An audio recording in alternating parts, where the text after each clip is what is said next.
Hi friends, ఇక్కడ నేను blouse cutting చూపిస్తున్నాను. ప్లెయిన్ బ్లౌజ్ మీద కటింగ్ చేస్తే మాత్రం ఖచ్చితంగా బిగినర్స్కి బాగా యూజ్ అవుతుంది. కాబట్టి ఎక్కడ స్కిప్ చేయకుండా చూడండి. ఇప్పుడైతే నేను ఫస్ట్ అయితే ఇక్కడ హెచ్చు తక్కువ లేకుండా కోరస్ ఆపోజిట్లో తీసుకోవాలి. ఇటు క్లోజింగ్స్ పెట్టుకోవాలి. మనకెళ్ళి క్లోజింగ్ ఉండాలన్నమాట. ఇలా క్లోజింగ్ పెట్టేసుకొని హెచ్చు తక్కువ లేకుండా ఇలాగా స్ట్రైట్గా ఒక లైన్ తీసుకోండి. ఇలాగా ఎల్ స్కేల్ ఉంటే ఎల్ స్కేల్ హెల్ప్తో స్ట్రైట్గా ఒక లైన్ తీసుకోండి. తీసుకున్నాక ఒక 1/2 ఇంచు పైకి ఖర్చులకి అనమాట. ఇది 1/2 ఇంచు పైకి ఖర్చులకి ఒక లైన్ తీసుకోండి. 1/2 ఇంచు ఖర్చులకి ఒక లైన్ తీసుకోండి. చూసారు కదా, ఇలా లైన్ తీసుకున్నాం కదా. ఈ లైన్ మీద ఇప్పుడు మనం నడుము లూజ్ తీసుకోవాలి. ఇది ఆది బ్లౌజ్ అనమాట. నిన్న పాషా అన్న దగ్గర కుట్టింది ఇదే, మా గురువుగారు అంటాను కదా. చూడండి, ఇప్పుడైతే నడుము లూజు ఇలా తీసుకుందాము. ఇలా పెట్టేసేసి నడుము లూజుకి ఇక్కడికి మార్క్ చేసేసాను. తర్వాత ఇలానే పట్టుకొని ఇక్కడికి ఒక 1/4 ఇంచు పైకి ఒక మార్క్ చేసుకోండి. ఈ 1/4 ఇంచు పైకి మార్కింగ్ ఎందుకు అంటే నెక్లు హైట్ అనేది మనకి ఇలా కొలవడానికి అర్థం కాదు. కాబట్టి ఈ కప్పు ఉంది కదా, ఈ కప్పుని ఇలా కొలుచుకుంటే తెలుస్తుంది.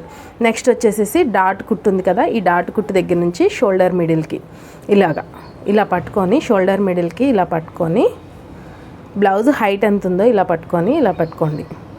ఇక్కడ షోల్డర్ మిడిల్లో కుట్టు ఎక్కడికుందో కరెక్ట్గా ఎగ్జాక్ట్లీ కుట్టు దగ్గరికి ఒక మార్క్ చేసుకోండి. చూస్తున్నారు కదా, బ్లౌజ్ హైట్ అనేది ఇలా తెలుస్తుంది మనకి. ఇప్పుడు బ్లౌజ్ హైట్ వచ్చేసింది కదా, బ్లౌజ్ హైట్ తగ్గట్టు ఒక లైన్ గీసేసుకోండి. ఇలాగా స్ట్రైట్గా ఒక లైన్ గీసేసుకోండి. హైట్కి ఒక లైన్ గీసేసి మళ్ళీ పైకి ఒక 1/4 ఇంచు మందం పైకి ఒక లైన్ గీసేయండి. ఎందుకు అంటే కనుక ఇది ఖర్చులకి ఒక లైన్ అన్నమాట. ఓకేనా, ఖర్చులకి ఒక లైన్ గీసేసేయండి. ఇప్పుడైతే స్ట్రైట్ లైన్స్ వచ్చేసాయి మనకి. అంటే బ్లౌజ్ హైట్ వచ్చేసింది, నడుము లూజ్ వచ్చేసింది, నెక్ హైట్ వచ్చేసింది. మళ్ళీ ఇంకా ఇందులో ఏమేమి తీసుకోవాలంటే చూడండి, బ్లౌజ్ని ఎగ్జాక్ట్లీ మనం ఎలా అయితే వేసుకుంటామో అలాగా మరగల్లో కరెక్ట్గా పెట్టేసుకొని ఇలా పెట్టేసేయండి.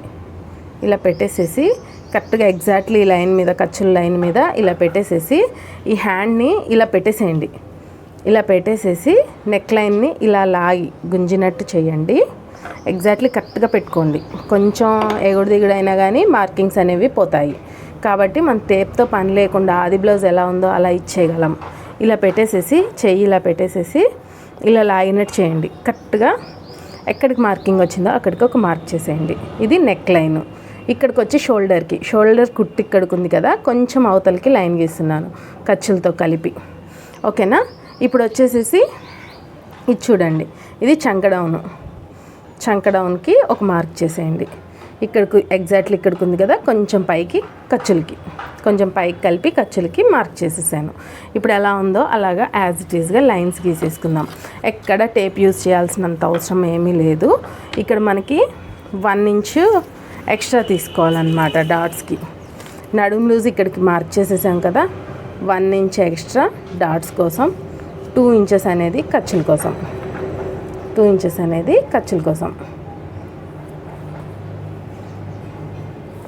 ఓకే కదా. ఇప్పుడు నెక్ హైట్ ఎంత వచ్చిందో ఒకసారి కొలిచి చూస్తున్నాను. నాకు ఇక్కడ ఖర్చులతో కలిపి 10.5 వచ్చింది. ఇక్కడ నెక్ విడ్త్ ఎంత వచ్చిందో ఒకసారి చూస్తున్నాను. అయితే 2 ఇంచెస్ అయితే సరిపోతుంది. 2 ఇంచెస్కి నెక్ పెట్టేస్తున్నాను. షోల్డర్ ఎంత వచ్చింది, 3 ఇంచెస్ ఎగ్జాక్ట్లీ వచ్చింది. ఖర్చులతో కలిపి 3 ఇంచెస్ వచ్చేసింది. ఓకేనా, ఇది 2 and 3 5 ఇంచెస్ కదా, ఇదే 5 ఇంచెస్ ఇక్కడ మార్క్ చేసేసుకుంటున్నానండి. ఎందుకు అంటే చంకడౌన్ తీయడానికి అనమాట. ఎగ్జాక్ట్లీ షోల్డర్ లైన్ కరెక్ట్గా వచ్చేస్తుంది. ఇప్పుడు ఇలాగా మార్క్ చేసేసుకున్నాము. చంకడౌన్కి లైన్ అనమాట. ఇక్కడ ఖర్చులకి పైకి లైన్ గీసాను కదా, ఆ లైన్ మీద నుంచి ఇలా గీసేయండి. ఇలా గీసేసేసి ఇప్పుడు చెస్ట్ లూజ్ వచ్చేసి నడుము లూజ్కి 1 ఇంచ్ కలిపితే చెస్ట్ లూజు 10 ఇంచెస్ వచ్చింది. అదే 10 ఇంచెస్ ఇక్కడ మార్క్ చేస్తున్నాను. కుట్టేటప్పుడు ఆమ్ రౌండ్ లూజ్ బట్టి కుట్టుకోవచ్చు. 10 ఇంచెస్, 2 ఇంచెస్ అనేది ఖర్చులకి పెట్టేశాను. ఇప్పుడు ఎగ్జాక్ట్లీ మనకి బాక్స్ అనేది రెడీ అయిపోతుంది. బ్యాక్ పార్ట్ కటింగ్ అనేది చాలా ఈజీ అండి. మీరు అర్థం చేసుకుంటే చాలా ఈజీగా అయిపోతుంది. ఇప్పుడు వచ్చేసేసి నడుము లూజ్లో సగం, నడుము లూజ్లో సగానికి మార్క్ చేస్తే డాట్స్కి డాట్ పాయింటింగ్. ఇది డాట్ పాయింటింగ్ వచ్చేసి 3.5 దాకా పెట్టచ్చు. ఇప్పుడు ఈ సైజ్ వాళ్ళకి వచ్చేసి 3.5 పెట్టచ్చు. అందుకని ఖర్చుల లైన్ మీద నుంచి 3.5కి పెట్టేస్తున్నాను. 3.5 పెట్టేసేసి 1/2 ఇంచు అటు 1/2 ఇంచు ఇటు ఎగ్జాక్ట్లీ సరిపోతుంది. ఇక్కడ వచ్చేసి చంక డౌన్ వచ్చేసి డీప్ నెక్కి పెడుతున్నాను కాబట్టి 1 ఇంచ్ తీసుకుంటున్నాను. 1 ఇంచు చంక డౌన్ 1.5 దాకా తీసుకోవచ్చు. ఇది డీప్ నెక్ కాబట్టి 1 ఇంచ్ అయితే సరిపోతుంది. ఇప్పుడు ఈ 1 ఇంచ్ తగ్గట్టు ఆమ్ రౌండ్ తీసేసుకుందాము. ఆమ్ రౌండ్ స్కేల్ తీసుకొని ఇలా పెట్టేసేసి ఎగ్జాక్ట్లీ ఎక్కడికైతే సెట్ అవుతుందో అక్కడికి ఇలా గీసేసుకోవచ్చు.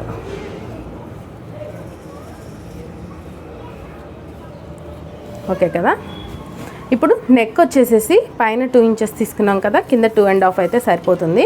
కాకపోతే ఇక్కడ నేను ఇంకా డీప్ ఎక్కువ మంచిగా అంటే ఓవర్ డీప్ తొడుగుతాను కాబట్టి నేను 3 ఇంచెస్ పెట్టుకుంటున్నాను. 3 ఇంచెస్ పెడితే కరువు అనేది ఇంకా సూపర్గా వచ్చింది.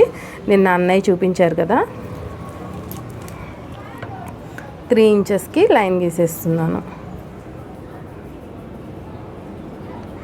అంటే కింద ఎంత డీప్ తొడగాలనుకుంటే అంత బ్రాడ్గా పెట్టుకోవచ్చు. మనం బ్రాడ్నెస్ మన ఇష్టం అన్నమాట. అది వాళ్ళు వేసే వాళ్ళ బట్టి ఉంటుందండి. ఒకవేళ బ్రాడ్ తక్కువగా తొడిగే వాళ్ళు ఉంటారు కదా, వాళ్ళకి 2 ఇంచెస్ పెడితే సరిపోతుంది. అంతేగాక మన సైజ్ బట్టి కూడా ఉంటుందండి. మరి బక్కటోళ్ళకి 3 ఇంచెస్ పెడితే అస్సలు బాగోదు. అది కొంచెం బాడీ ఉన్న వాళ్ళకైతే ఇట్లా బాగుంటుందన్నమాట. అలాగా ఇప్పుడు వచ్చేసేసి నెక్ రౌండ్ నెక్ రౌండ్ కోసం నేను ఇంకో కర్వ్ స్కేల్ యూజ్ చేస్తూ లైట్గా డీప్గా లైట్ కర్వ్ ఇచ్చేస్తున్నాను. లైట్ కర్వ్ ఇచ్చేస్తే సరిపోతుంది, బాగుంటుంది. నేనైతే లైట్ కర్వే యూజ్ చేస్తాను ఎక్కువ. చూసారు కదా, బ్యాక్ పార్ట్ మార్కింగ్ అనేది చాలా అంటే చాలా ఈజీగా అయిపోయింది. ఎక్కడ టేప్తో కుస్తీలు పడక్కర్లేదు. మొత్తం మన ఆది బ్లౌజ్ ఎలా ఇచ్చారో అలా ఎగ్జాక్ట్లీ మనం మార్క్ చేసేసుకోవచ్చు అనమాట. ఇక్కడ వచ్చేసేసి కొంచెం ఇది ఒక టిప్ అనమాట. చంక దగ్గర ముడతలు రాకుండా ఉండడం కోసం ఇలాగా ఖర్చుల దగ్గర నుంచి ఈ మూల డాట్ ఉంది కదా, డాట్ మూల దగ్గర నుంచి ఖర్చులకి ఇలాగా ఒక లైన్ గీసేసుకోండి. ఇది ఒక చిన్న టిప్ అనమాట మీకు. ఓకేనా. ఇప్పుడు మనం మార్క్ చేసుకున్న విధంగా కట్ చేసేసుకుందాం.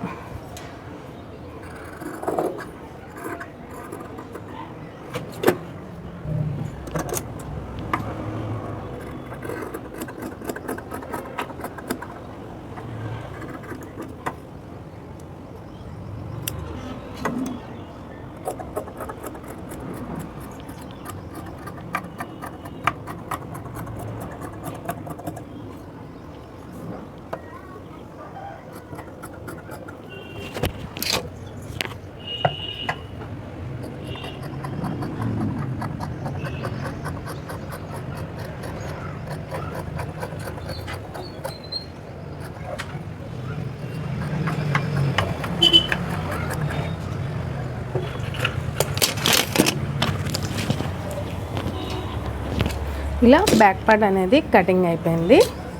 చూసారు కదా, అన్నయ్య చెప్పినట్టు కొసలు పట్టుకుంటే నాకు ఇట్లా కచ్చా పచ్చా ఏమీ అనిపించలేదు కటింగ్ అనేది. ఇదివరకైతే కొంచెం కటింగ్ అనేది నీట్ ఫినిషింగ్ వచ్చేది కాదు. కానీ మనం కత్తెర అనేది ఇలా ముచ్చు పట్టుకుంటే నీట్గా వచ్చేస్తుంది.